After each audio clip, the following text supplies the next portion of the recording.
Hello everyone. आज हम जो विस्पर थ्योरी है जिसे कि हम बोलते हैं valence shell electron pair repulsion theory, आज हम वो थ्योरी डिस्कस करने जा रहे हैं। तो इस थ्योरी के कुछ पोस्टुलेट्स हैं, लेकिन I will discuss the most important postulate.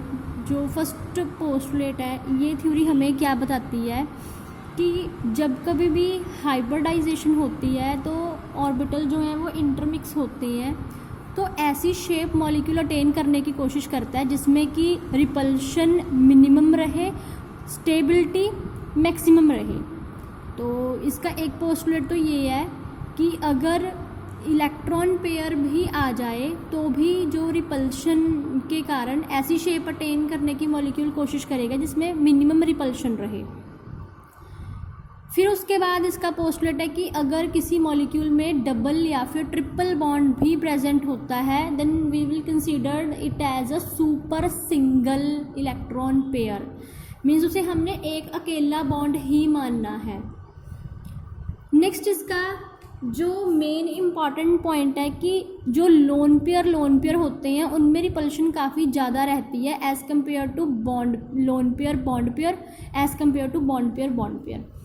Loan pair क्या है, बॉन्ड पेयर क्या है, पहले उनकी बात करते हैं।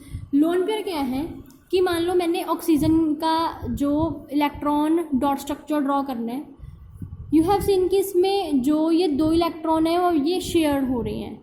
जो शेयर्ड इलेक्ट्रॉन पेयर है वही बॉन्ड पेयर बनाते हैं, वही बॉन्ड बनाते हैं। शेयर्ड को हम बॉन्ड पेयर बोलते हैं। जो शेयरिंग में इलेक्ट्रॉन नहीं जाते उन्हें हम लोन पेयर बोलते हैं। अब अगर किसी भी मॉलिक्यूल में जितने लोन पेयर ज़्यादा प्रेजेंट होते हैं वो ज्योमेट्री को डिस्टॉर्ट कर देता है, उससे बॉन्ड एंगल में काफ़ी ज़्यादा फ्लक्चुएशन आ जाती है। अब फॉर एग्जांपल अगर हम हाइब्रिडाइजेशन की बात करते हैं तो sp के केस में हमारे पास जो है वो लीनियर शेप बनती है, 180 डिग्री का एंगल होता है। sp2 के केस में 120 डिग्री का, sp3 के केस में 109 डिग्री का, और इसकी स्पेसिफिक एक ज्योमेट्री है। ऐसे सिमिलरली sp3d के केस में भी हमारे पास ये स्पेसिफिक ज्योमेट्री है और बॉन्ड एंगल्स हैं।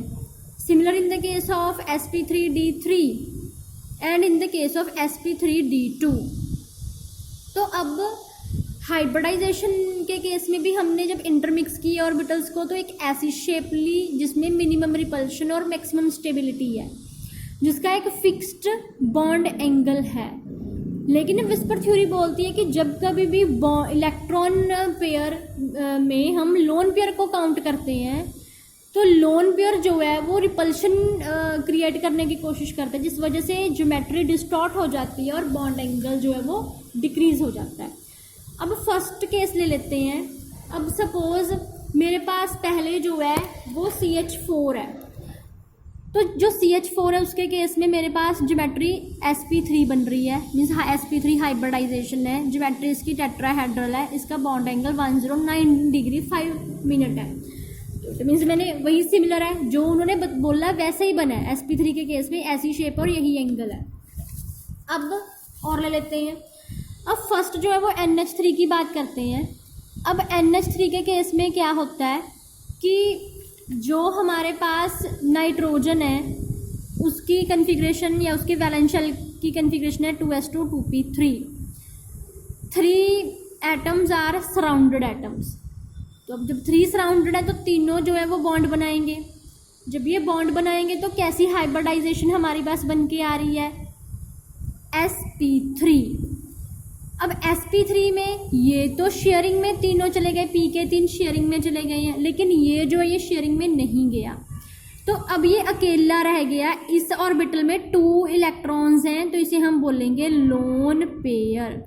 अब इस लोन पेयर की प्रेजेंस की वजह से क्या होगा, ये एंगल बनना तो 109 डिग्री का चाहिए था, लेकिन अब ये 107 डिग्री का ही रह गया, बिकॉज जो लोन पेयर है वो बॉन्ड पेयर को रिपेल करता है।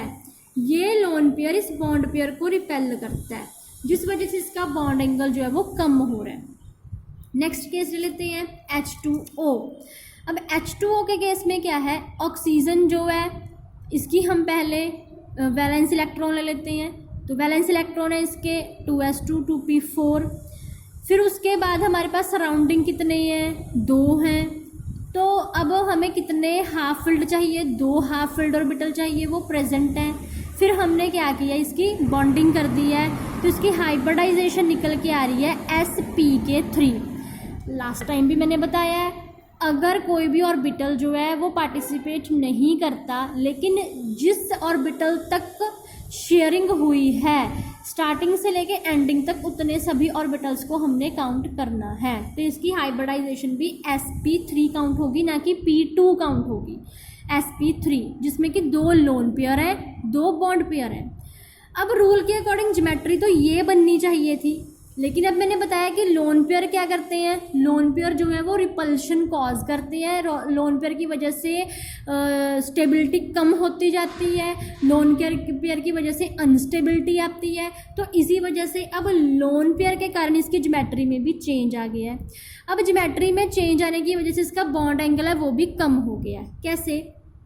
अब ये लोन पेयर आपस को खुद को क्या कर रहे हैं, दे रिपेल ईच अदर, ये एक दूसरे को रिपेल कर रहे हैं।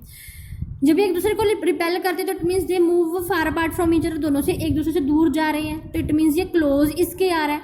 अब लोन पेयर बॉन्ड पेयर को रिपेल कर रहा है, जब लोन पेयर बॉन्ड पेयर को रिपेल करेगा तो इट मीन्स ये थोड़ा सा अंदर को चला जाएगा, ये वाला लोन पेयर इस बॉन्ड पेयर को रिपेल करके ये थोड़ा सा अंदर को चला जाएगा, तो इट मीन्स इसका बॉन्ड एंगल जो है वो डिक्रीज हो जाएगा।